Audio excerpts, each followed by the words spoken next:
We are here at Malahog Beach Nature Park in Calbayog, Samar.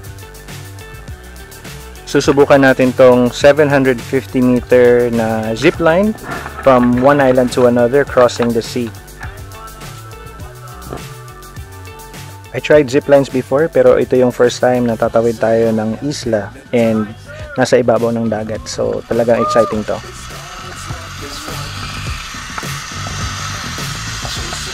Nag-enjoy pa ako niyan kasi maganda yung view, tapos masarap yung feeling, mabilis yung takbo. Pero habang pababa ng pababa, parang lumalapit ka sa dagat and parang yung feeling mo mahuhulog ka.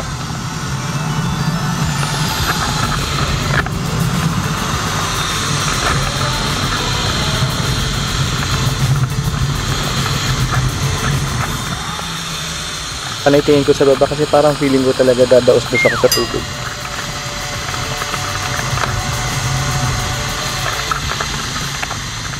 Tapos habang papalapit na dun sa kabilang side, natatakot naman ako sa impact. So yan, tinitin ako yung likod ko.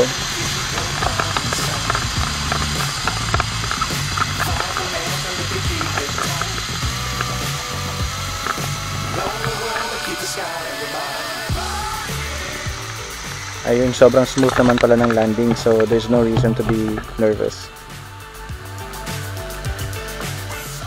Wow, all I can say, it's worth it and sobrang exciting, kaya sulit na sulit yung binayad namin. I definitely do it again.